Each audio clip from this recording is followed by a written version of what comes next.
সিয়ামরত মহিলার দিনের বেলা পিরিয়ড শুরু হলে দিনের বাকি অংশ না খেয়ে থাকতে হবে, খেলে কি গুনাহ হবে? ফরজ সালাত আদায় না করে রোজা রাখে, তার রোজা রাখার যৌক্তিকতা কতটুকু? রমজান মাসে ওষুধের মাধ্যমে মাসিক বন্ধ রেখে কি রোজা রাখা যাবে? এখানে আমাদের মসজিদে 20 রাকাত তারাবির নামাজ হয়, আমি যদি 8 রাকাত পড়ে চলে আসি তাহলে কোনো গুনাহ হবে কিনা? রোজা রাখা অবস্থায় পিরিয়ড হয়ে গেলে করণীয় কি? আর বিলম্ব না করে চলুন তাহলে আপনাদের যে সমস্ত প্রশ্নগুলো আমাদের কাছে চলে এসেছে সেগুলোর উত্তর দিতে আমরা শুরু করি।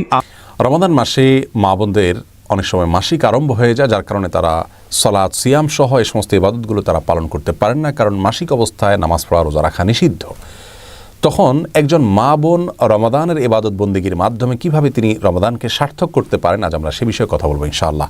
এমনকি লাইলাতুল কদরে যদি কোনো মেয়ে মানুষের মাসিক থাকে, তো মাসিক অবস্থায়ও তিনি কিভাবে কদরের রাতে ইবাদত গুজার বান্দাদের কাতারে শামিল হতে পারেন, আজ আমরা সে বিষয়ে কথা বলবো ইনশাআল্লাহ তাআলা।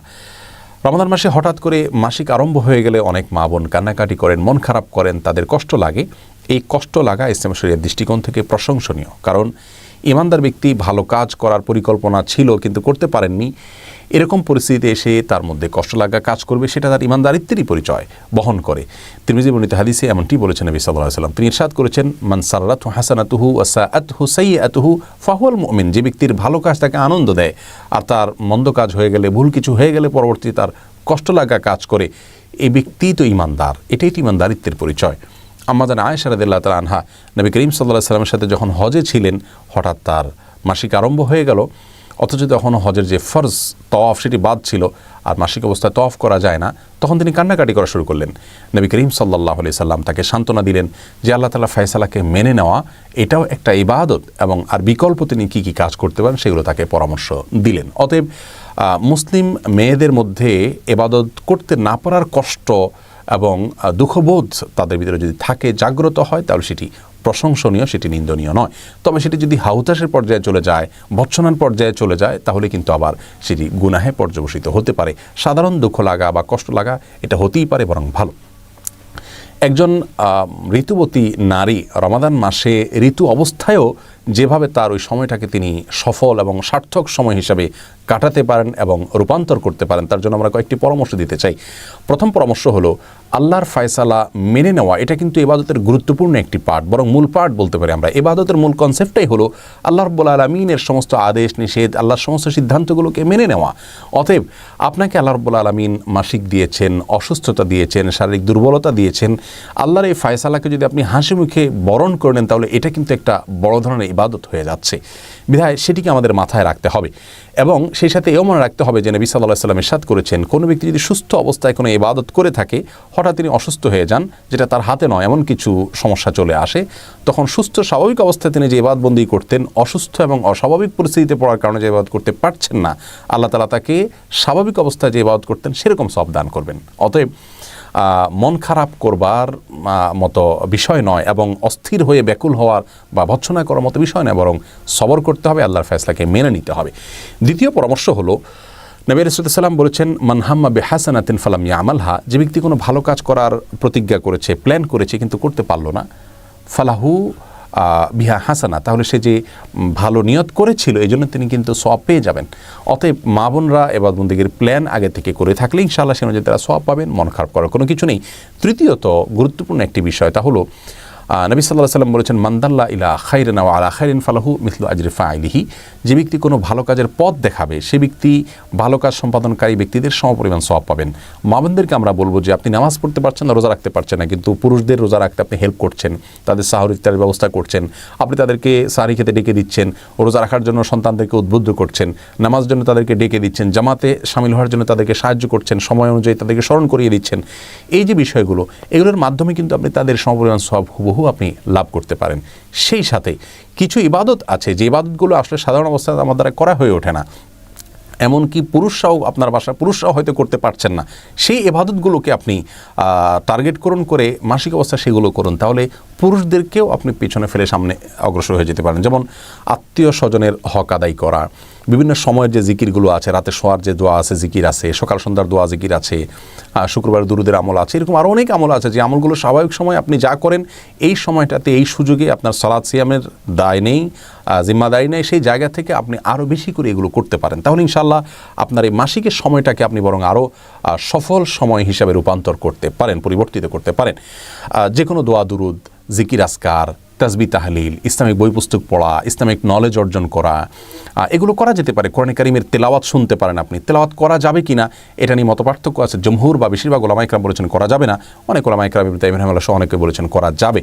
তো কোরআন তেলাওয়াত আপনি না করলেও কোরআন তেলাওয়াত শুনতে পারছেন, অন্যের তেলাওয়াত শুনলে সম্পূর্ণ সওয়াব পাচ্ছেন। সেই সাথে আপনি অভিনব এবং ভিন্নতর যে ইবাদতগুলো অন্য সময় করার সুযোগ হয় না, সেগুলো এই সময় আরও বেশি করে আপনি করার স্কোপ পাচ্ছেন, সেটাকে আপনি সর্বোচ্চ ভালোভাবে কাজে লাগাবেন। অনেক মা বোন মাসিক বন্ধ হওয়ার ঔষধ নিয়ে মাসিক বন্ধ করেন যাতে ইবাদতবন্দি করতে পারেন। এটি জায়েজ আছে কিনা? এটার উত্তর হলো যে যদি এতে শারীরিক কোনো ক্ষতির দিক না থাকে এবং কোনো প্রকার পার্শ্ব প্রতিক্রিয়া না থাকে তাহলে এটি জায়েজ আছে, তিনি এভাবে ইবাদত করতে পারেন। তবে স্বাভাবিক অবস্থার উপরে ছেড়ে দিতে পারলে সেটা উত্তম হয়। মনে রাখবেন, নিজের মনের খেদ মেটানোটা ইবাদত নয়, আল্লাহর ফায়সালাকে মেনে নেওয়াটা কিন্তু হলো ইবাদতের মূল বিষয়। অতএব ঔষধ সেবন করে আপনি মাসিক বন্ধ করতে পারেন যদি শারীরিক কোনো ক্ষতির সম্ভাবনা না থাকে, কোনো পার্শ্ব প্রতিক্রিয়া না থাকে। আর যদি পার্শ্ব প্রতিক্রিয়া থাকে তাহলে এমনটি করা জায়েজ হবে না। আল্লাহ তাআলা আমাদের সকলকে ইবাদত বন্দেগীতে প্রতিযোগিতামূলকভাবে অগ্রসর হওয়ার তৌফিক দান করুন। রমাদান মাস কোরআন নাজিলের মাস। এ মাসকে কোরআনের মাসও বলা যেতে পারে, কারণ আল্লাহ রাব্বুল আলামিন কোরআন নাজিলের জন্য এই মাসটিকে নির্বাচন করেছেন এবং কোরআন নাজিল হয়েছে এই মাসে, সেজন্যই মাসের এত মর্যাদা। এই জন্য এ মাসের অন্যতম গুরুত্বপূর্ণ আমল হলো গোটা মাস জুড়ে কোরআনকে সময় দেওয়া, কোরআন চর্চা করা, কোরআন তিলাওয়াত করা। আমরা কোরআন তেলাওয়াত করতে গিয়ে, কোরআন চর্চা করতে গিয়ে কয়েকটি ভুল করে ফেলি, যার কারণে কোরআন তেলাওয়াতের যে কাঙ্ক্ষিত সুফল আমাদের পাওয়ার কথা সেটি অনেকাংশে আমরা পাই না। আজ আমরা 4টি পরামর্শ দিতে চাই। কোরআন পাঠের এই 4টি পরিকল্পনা মাথায় রেখে যদি আমরা তেলাওয়াত করতে পারি তাহলে ইনশাআল্লাহ বিদিনিল্লাহ আমাদের এই কোরআন তেলাওয়াত অনেক বেশি সুফল বয়ে আনবে রমাদান জুড়ে। প্রথম পরামর্শ হলো, কোরআন তেলাওয়াত করার চেষ্টা করতে হবে যথাসম্ভব বিশুদ্ধভাবে।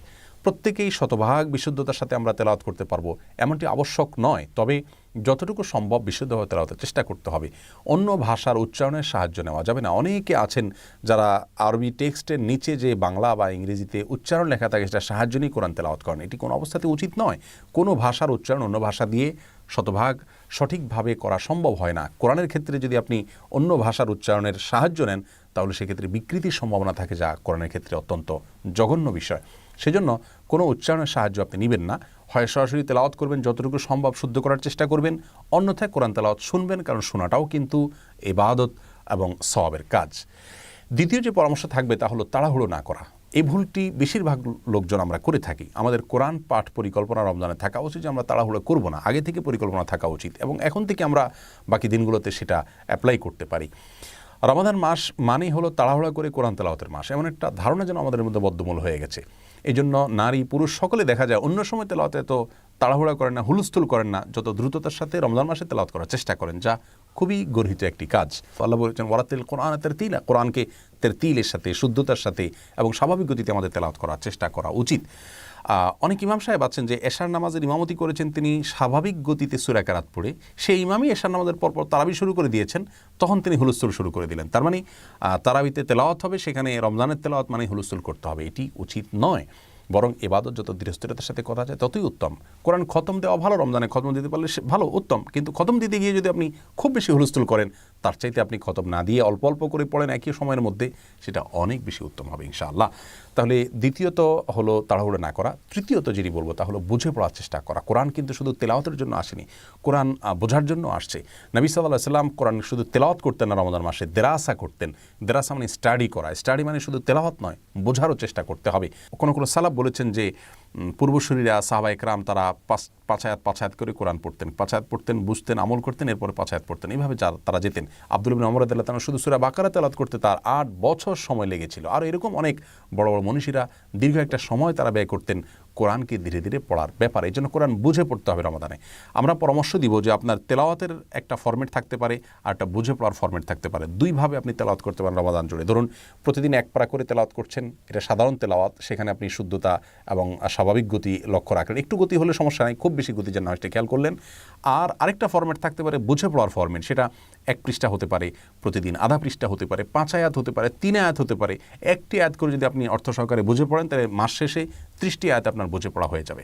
এই জন্য রমাদানে কোরআনের পাঠ পরিকল্পনার মধ্যে বুঝে পড়ার একটা পাঠ আমাদের থাকা উচিত, এটার জন্য আলাদা একটা হিসেব রাখা উচিত। 4 নম্বর এবং সর্বশেষ কোরআন পাঠ পরিকল্পনা রমাদানের যেটি বলবো তা হলো শুধু কোরআন নিজে তেলাওয়াত না করে অন্য কারোর তেলাওয়াত শোনা উচিত এবং অন্য কাউকে শোনানো উচিত, যেটাকে মুদারাসা বলা হয়। নবী করিম সাল্লাল্লাহু আলাইহি সাল্লামের সাথে জিবরিল আলাইহিস সালাম কোরআন করিম রমাদান মাসে এসে কানা ইউদারিসুল কোরআন পারস্পরিকভাবে তারা গ্রুপ স্টাডি করতেন। একজন তেলাওয়াত করতেন, অন্যজন শুনতেন, আবার তিনি তেলাওয়াত করতেন, ইনি শুনতেন। এটি কিন্তু সুন্নাহ। আমরা মদিনাতে মসজিদে নববীতে দেখেছি আমলটি এখনও অনেকে করে থাকেন, কিন্তু আমাদের সমাজে নেই বললে চলে। আলেম হাফেজদের মধ্যে এটি চর্চা হয় না, অনেকে জানেনই না। এজন্য কোরআন তেলাওয়াত যেমন করা সওয়াবের কাজ রমাদান মাসে, আরেকটি ফরম্যাট থাকা উচিত যে আমি একটু তেলাওয়াত করব, আমার স্ত্রী শুনবেন, তিনি করবেন, আমি শুনবো, অথবা অন্য কারোর সাথে এটি আমরা করতে পারি। অথবা কিছু আয়াত আমরা পড়লাম, অর্থ বুঝলাম, সেটা নিয়ে আমরা পারস্পরিক আলোচনা করলাম, গ্রুপ স্টাডি করলাম। এটাকে দেরাসা বলা হয়, মুদারাসা বলা হয়। এই মুদারাসাটা কিন্তু রমাদানের গুরুত্বপূর্ণ একটি আমল। তাহলে এই 4টি পরিকল্পনা যদি থাকে কোরআন তেলাওয়াতকে কেন্দ্র করে, ইনশাআল্লাহ আমাদের তেলাওয়াত অনেক বেশি সফল এবং সার্থক হবে। শুদ্ধতার সাথে যতটুকু সম্ভব তেলাওয়াত করার চেষ্টা করা, উচ্চারণে সাহায্য না নেওয়া, খুব বেশি হুলস্থুল না করে স্বাভাবিক গতিতে পড়ার চেষ্টা যথাসম্ভব করা, একটু গতি থাকলো কিন্তু খুব বেশি যেন না হয় সেটি খেয়াল করা, আর বুঝে পড়ার জন্য চেষ্টা করা, বুঝে পড়ার একটা ফরম্যাট থাকা প্রতিদিনের, আর সেই সাথে কোরআন তেলাওয়াত শোনাশুনি করার যে একটা ব্যাপার এবং স্টাডি করা, পারস্পরিকভাবে আলোচনা পর্যালোচনা করার যে একটা ব্যাপার, সেটি যেন আমাদের মধ্যে থাকে। আল্লাহ আমাদের সকলকে রমাদান মাসে সর্বোত্তমভাবে কোরআনকে সময় দেওয়ার, কোরআনকে চর্চা করার তৌফিক দান। মানত করেছিলাম যে নির্দিষ্ট কাজটি হয়ে গেলে মসজিদের হুজুরকে খাওয়াবো। এখন কি হুজুরকে বাসায় এনে খাওয়াবো নাকি বাজার করে দিব? উত্তর হলো যে এরকম মানত পূরণ করা ওয়াজিব নয়। সব মানত করলেই যে ওয়াজিব হয়ে যায় পূরণ করা, ব্যাপারটা কিন্তু তা নয়। মানত ওয়াজিব হওয়ার জন্য অনেকগুলো শর্ত আছে। যদি ধরুন কেউ অন্যায় কোনো কাজের মানত করলো, তখন সে মানত পুরা করা কিন্তু তার জন্য ওয়াজিব হয় না। অতএব আপনার এই যে মানত করেছেন, এটা কোনো অন্যায় মানত করেননি, কিন্তু মানত ওয়াজিব হওয়ার জন্য যা দরকার হয় এটি এখানে সেটি নেই, যার কারণে এই মানত ওয়াজিব করা পুরো করা আপনার জন্য ওয়াজিব নয়। তবে মসজিদের হুজুরকে বা আলেমকে আপনি যদি খাওয়ান তাতে কোনো অসুবিধা নেই। রোজা অবস্থায় ওজুর সময় কুলি করতে গিয়ে যদি গলায় পানি চলে যায় তাহলে কি রোজার সমস্যা হবে? অসতর্কতা বশত যদি আপনার গলায় পানি প্রবেশ করে অথবা কোনো খাবার চলে যায় অসতর্কতা বশত, তাহলে ফোকাহে আহনাফের মতে আপনার রোজা ভঙ্গ হবে। তবে এর কারণে আপনার শুধু কাজা করতে হবে, কাফারা করতে হবে না। তবে এ বিষয়ে আরব উলামা ইকরাম বা হাম্বলি ফকিহদের মত হলো ভিন্ন। তারা মনে করেন যে ভুলে খেলে যে রোজা ভঙ্গ হয় না, এটা তার অন্তর্ভুক্ত। আর ফোকাহে আহনাফ বলেন যে এটা মূলত ভুলে খাওয়া নয়, তার তো রোজার কথা স্মরণ আছে। এটা হলো অসতর্কতা বশত গলদকরণ করা। আর ভুলে খাওয়া বলতে রোজার কথা ভুলে গেছেন, এই অবস্থায় খাচ্ছেন, এরকম খেলে সেটা রোজা ভঙ্গের কোনো কারণ হয় না সবার মতেই। অতএব ফোকাহে হানাফের মত অনুযায়ী আপনি রোজা অবস্থায় কুলি করতে গিয়ে যদি গলার ভেতরে পানি প্রবেশ করে যায় তাহলে এই রোজাটা আপনাকে পরবর্তীতে কাজা রেখে দিতে হবে, এবং যেহেতু এটি অনিচ্ছাকৃত হয়েছে ফলে এর কারণে আপনার গুনাহ হবে না।